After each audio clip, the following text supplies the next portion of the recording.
sekalian, assalamualaikum warahmatullahi wabarakatuh. Waalaikumsalam warahmatullahi wabarakatuh. Alhamdulillah di pagi hari ini, di hari Kamis, kita masih bisa bertemu untuk kita melanjutkan pembelajaran yang kemarin yang masih tertunda, gitu ya. Dan di pagi hari ini, seperti biasa, kita akan membuka pelajaran dengan doa. Bagaimana kemarin ini sehat? Alhamdulillah ya, karena itu adalah harapan kita. Di masa seperti ini kita selalu berdoa agar kita selalu diberikan kesehatan. Baik, kita berdoa pelan saja. Baik, berdoa mulai.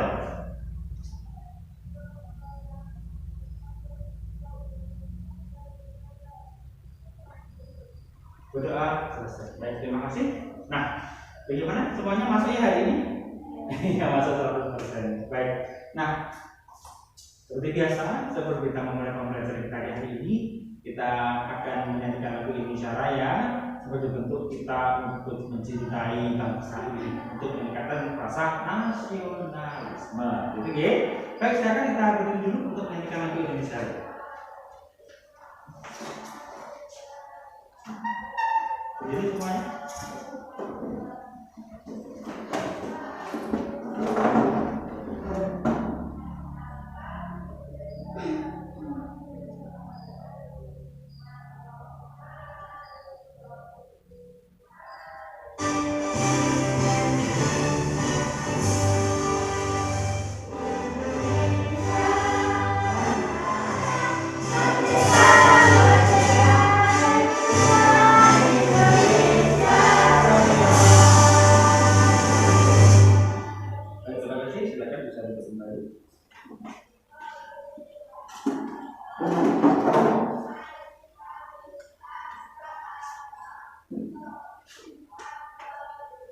Nah, baik, di pertemuan yang kemarin kita telah belajar tentang banyaknya sekali budaya-budaya yang ada di Indonesia. Kita tahu bahwa di Indonesia itu terdiri dari berbagai macam suku, agama, kemudian budaya, bahasa, dan sebagainya. Nah, dan juga berbagai jenis seni rupa yang ada di seluruh Indonesia. Dan itu kita patut bangga bahwa Indonesia salah satu negara yang memiliki kebudayaan yang paling banyak di seluruh dunia. Baik. Nah, sesuai dengan materi kita hari ini adalah tentang bagaimana proses lahirnya Pancasila. Kalian setiap hari sudah membacakan Pancasila. Nah, kita akan lihat seperti apa sebenarnya. Bagaimana sih sejarah dari lahirnya Pancasila ini? Apakah tiba-tiba ada atau tiba-tiba ada yang menciptakan atau seperti apa? Nanti akan kita bersama-sama, oke? Nah, sebelum kita masuk ke dalam materi kita akan membakar semangat kita dengan menyanyikan salah satu lagu perjuangan pada zaman penjajahan ini. Nah, ini adalah lagu Halo Halo Bandung. Oke, siap? Kita menyanyikan Halo Bandung. Baik, kita berdiri dulu sambil kita bersemangat lagi ya.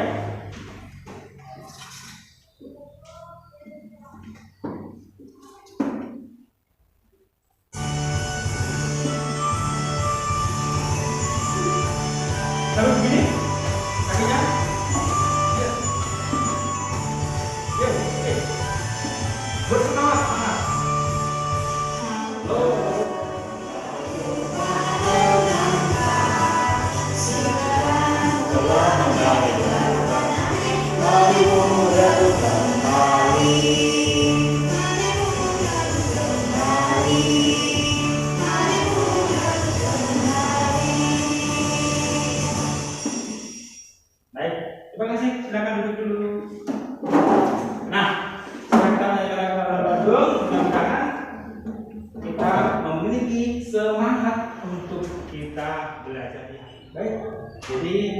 Di pembelajaran hari ini nanti saya berharapkan sampai nanti bisa, yang pertama adalah bisa menceritakan kembali dengan bahasa sendiri bagaimana sejarah lahirnya Pancasila.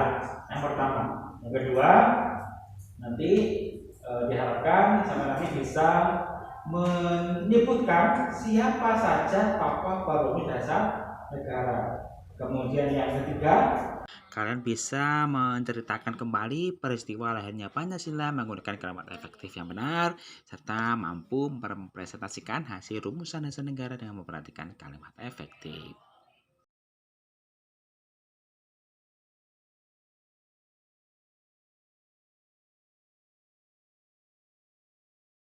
kita akan melaksanakan apa yang istilahnya merefleksi diri kita untuk kita bisa mengendalikan emosi kita. Oke, baik.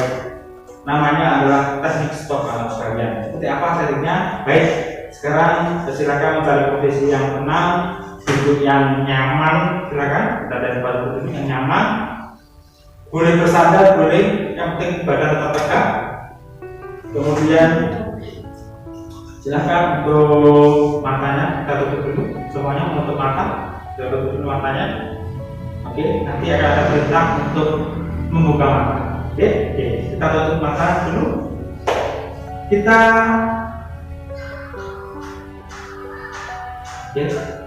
ambil nafas dari hidung pelan-pelan. Kita tarik nafas. Tarik nafas lagi. Kita tahan. Kita hembuskan. Kita hembuskan lewat hidung juga. Kita tarik nafas lagi. Hembuskan lagi. Tarik nafas lagi. Hembuskan lagi. Tarik nafas lagi yang kuat. Dengan sangat pelan sekali kita akan membuka mata bersama-sama. Kita bersama-sama.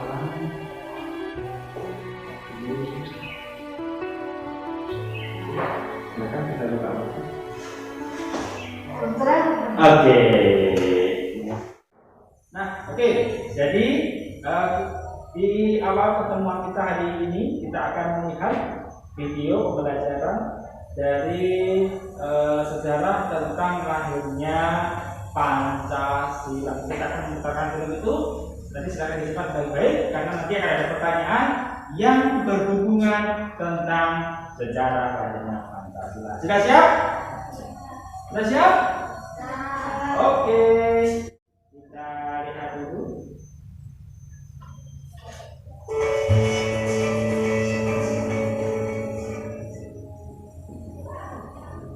Peristiwa lahirnya Pancasila.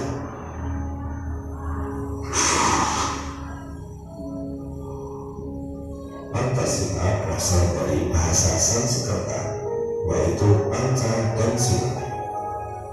Panca artinya 5 dan sila artinya dasar. Jadi Pancasila berarti 5 dasar atau 5 asas. Istilah Pancasila telah dikenal sejak zaman Majapahit, yaitu terdapat pada kitab Negara Kertagama karangan Empu Pramangga dan kitab Sutasoma karangan Empu Tambunan. Dalam kitab Sutasoma, Pancasila berarti berbatu sendi yang 5 atau pelaksanaan kesusilaan yang 5. Lahirnya Pancasila sebagai dasar negara terjadi pada saat sidang PBU PKI yang pertama. Berikut usulan-usulan dasar negara yang disampaikan oleh tokoh bangsa. Pada tanggal 29 Mei tahun 1945, Muhammad Emin mengusulkan 5 dasar negara, yaitu peri kebangsaan, peri kemanusiaan, peri ketuhanan, peri kerakyatan, dan kesejahteraan rakyat. Selanjutnya pada tanggal 31 Mei tahun 1945, Sukarno dalam pidato singkatnya mengusulkan 5 asas, yaitu persatuan, kekeluargaan, keseimbangan lahir batin, musyawarah, dan keadilan rakyat. Selanjutnya pada hari terakhir setelah PBU PKI tanggal 1 Juli tahun 1945, Insinyur Soekarno berpidato tentang teks tentang calon lulusan dasar negara Republik Indonesia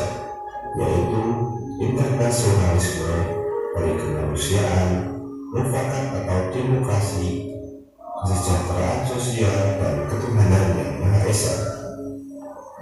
Kemudian untuk memberikan nama pada kelima dasar tersebut diusulkan istilah Pancasila. Tanggal 10 Juni tahun 1945 dianggap sebagai hari lahirnya Pancasila sebagai dasar negara. Pada tanggal 18 Agustus tahun 1945 disahkan Undang-Undang Dasar 1945 pada sidang PPKI, termasuk pembukaan UUD 1945. Di dalam pembukaan UUD 1945 termuat isi rumusan prinsip dasar negara yang disebut Pancasila, tepatnya pada alinea keempat yang berbunyi sebagai berikut: ketuhanan yang Maha Esa, kemanusiaan yang adil dan beradab, persatuan Indonesia, kerakyatan yang dipimpin oleh hikmat kebijaksanaan dalam permusyawaratan perwakilan, keadilan sosial bagi seluruh rakyat Indonesia.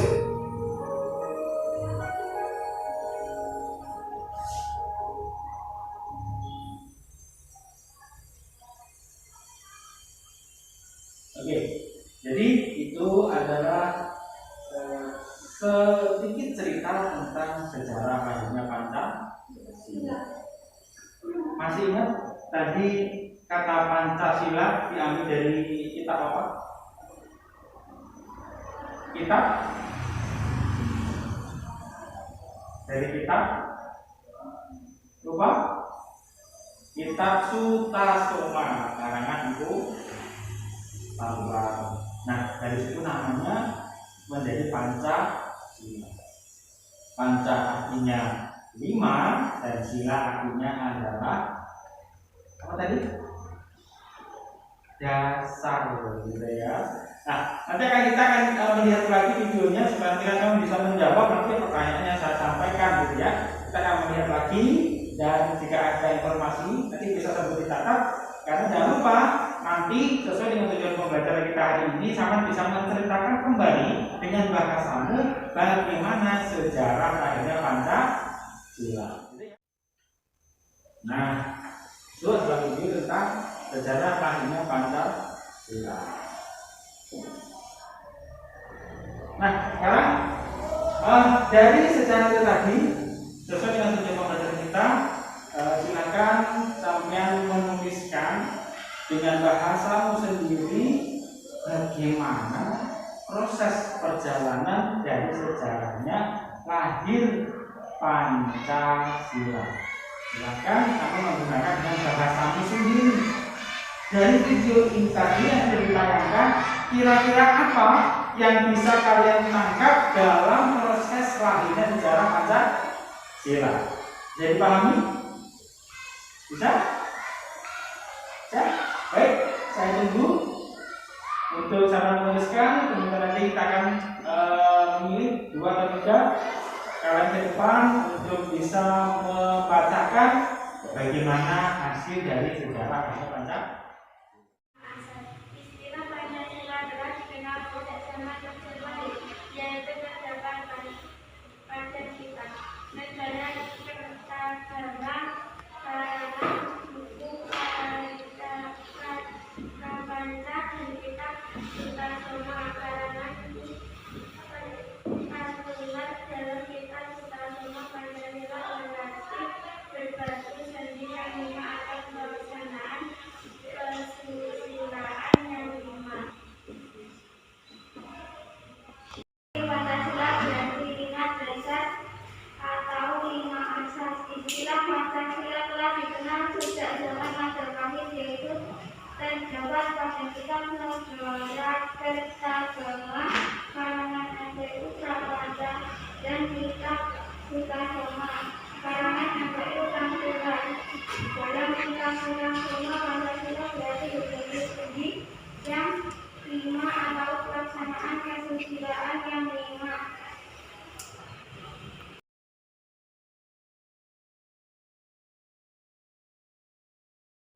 Baik, terima kasih anak sekalian. Assalamualaikum warahmatullahi wabarakatuh. Waalaikumsalam warahmatullahi wabarakatuh.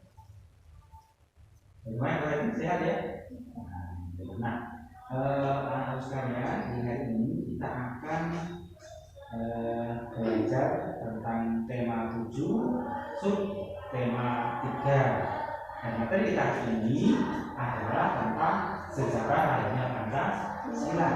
Nah, saya tanya dulu, karena nanti hasil akhir kita adalah membuat poster, dan membuat poster itu saya inginnya sama itu suka gitu kan ya. Di sini kita tidak akan menanyakan siapa suka menggambar, semua harus bisa menggambar. Cuma karena di materi nanti kita ada 3 orang tokoh, diantaranya ada Muhammad Yamin, Mr. Supomo, dan Insinyur Soekarno. Kita akan membuat poster daripada ketiga tokoh tersebut. Nah, tapi apakah menggambar semuanya? Tidak, menggambar sesuai dengan kesenangan saja.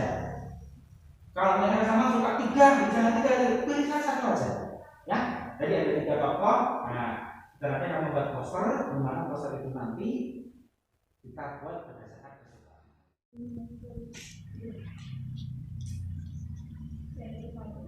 Ya.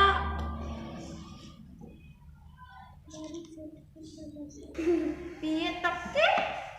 Salah ki.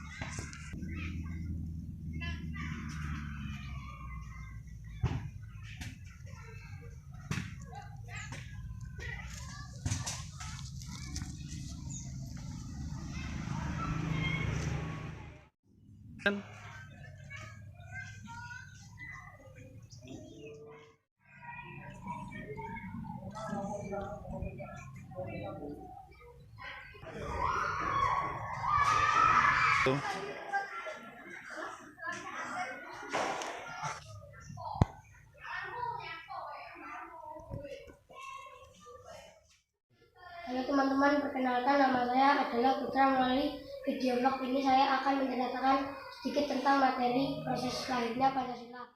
Pancasila berasal dari bahasa Sanskerta, yaitu panca dan sila. Panca artinya 5 dan sila artinya dasar. Istilah Pancasila telah dikenal sejak zaman Majapahit, yaitu terdapat pada kitab Negara Kertagama karangan Empu Prapanca dan kitab Sutasoma karangan Empu Tantular. Dalam kitab Sutasoma, Pancasila berarti berbatu, sendi yang 5 atau pelaksanaan kesusilaan yang 5.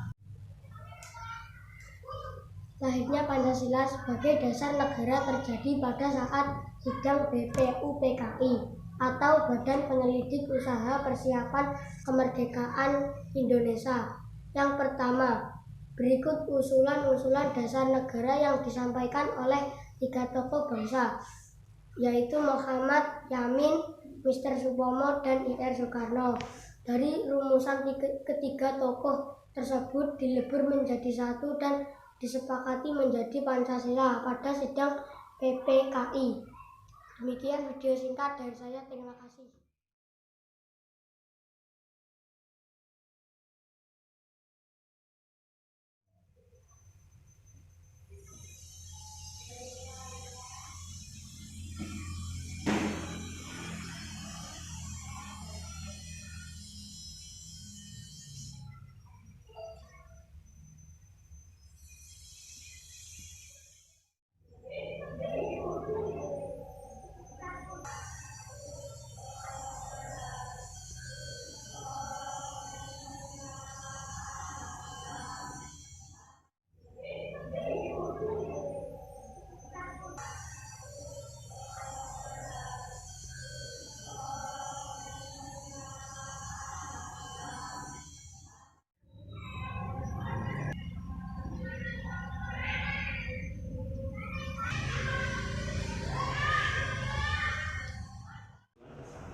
Oke, baik, kita akan masuk di penutup.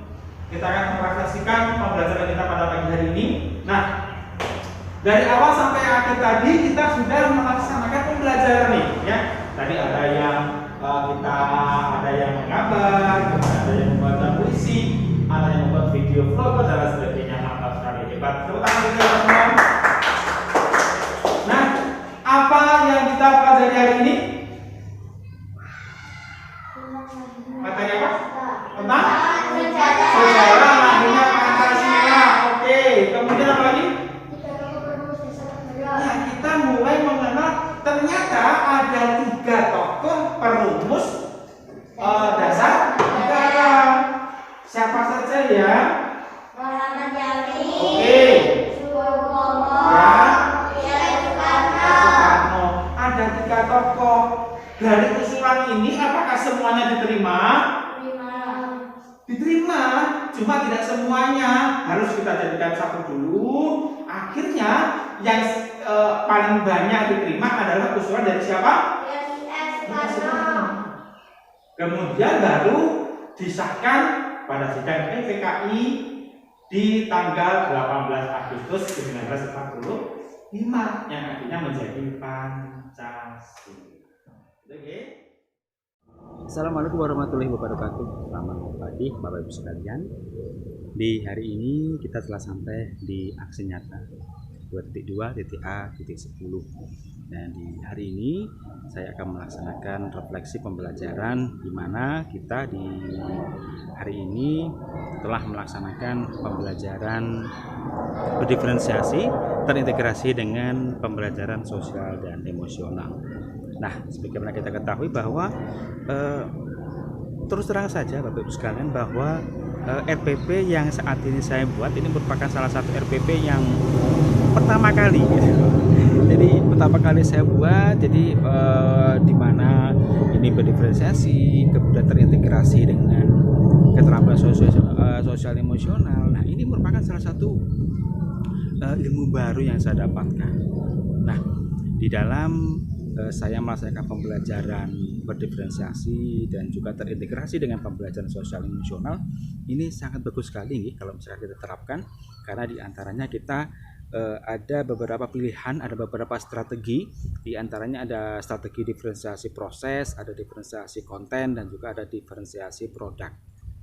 Nah, di dalam pembelajaran itu pun kita juga diberikan 5 keterampilan sosial emosional. Di antaranya ada kesadaran diri, kemudian ada kesadaran sosial, ada keterampilan berelasi, kemudian ada pengambilan keputusan yang bertanggung jawab, dan juga ada kesadaran sosial. Nah, ini menjadi salah satu ilmu baru yang bisa kita terapkan.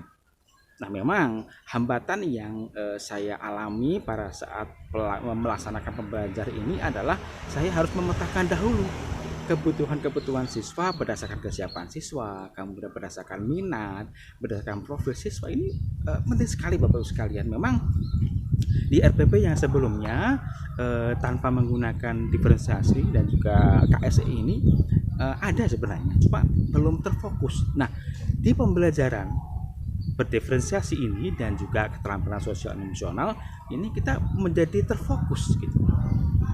Kita diminta untuk membedakan mana yang kita ingin apa. Kita ingin mempertajam di konten, maka kita materinya kita perkuat di situ.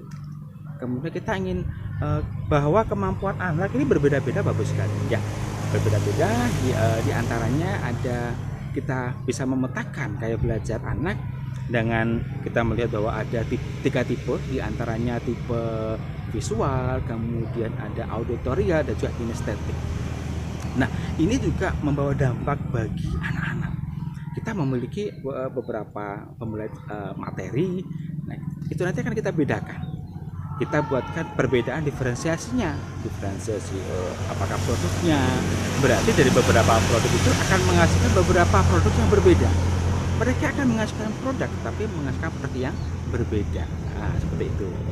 Dan mungkin karena memang masih baru, maka otomatis hambatan yang saya alami adalah saya membutuhkan waktu untuk benar-benar menyiapkan RPP yang bagus, di mana NPP ini sudah berdiferensiasi sekaligus terintegrasi dengan keterampilan sosial emosional. Kemudian untuk kelebihan yang saya alami antaranya adalah bahwa pembelajaran yang menggunakan keterampilan KSE dan juga diferensiasi ini sangat terfokus Bapak Ibu sekalian. Jadi anak itu akan merasa terfasilitasi oleh kita. Anak yang dia suka bergerak, anak yang suka seni, anak yang suka bercerita, suka menggambar dan sebagainya, ini mereka terfasilitasi oleh kita. Di antaranya adalah terfasilitasi oleh pembelajaran berdiferensiasi ini sekaligus terintegrasi dengan pembelajaran sosial emosional. Ini harus kita ini merupakan salah satu kelebihan dari pembelajaran KSE dan juga berdiferensiasi. Nah, kemudian tidak lanjut saya nanti karena memang saya merasa bahwa pembelajaran sangat bagus sekali, maka tentu saja tindak lanjut yang pertama adalah saya akan menggunakan RPP yang berdiferensiasi ini. Tentu saja berganti-ganti ya, ada konten, mungkin barangkali kemudian berganti menjadi produk, berganti menjadi proses seperti itu. Itu yang pertama. Yang kedua adalah tindak lanjut yang kedua adalah pastinya saya akan menularkan ilmu ini kepada rekan sejawat bahwa seperti ini loh, seperti ini kita membuat RPP yang sesuai dengan pola baru yang bagusnya seperti itu. Gitu.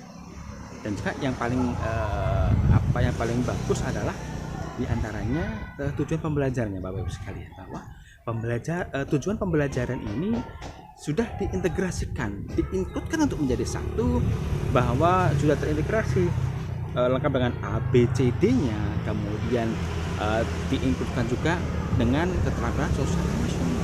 Bagus sekali bahwa pembelajaran yang berdiferensiasi sekaligus terintegrasi dengan keterampilan sosial emosional ini sangat bagus sekali. Oleh karena itu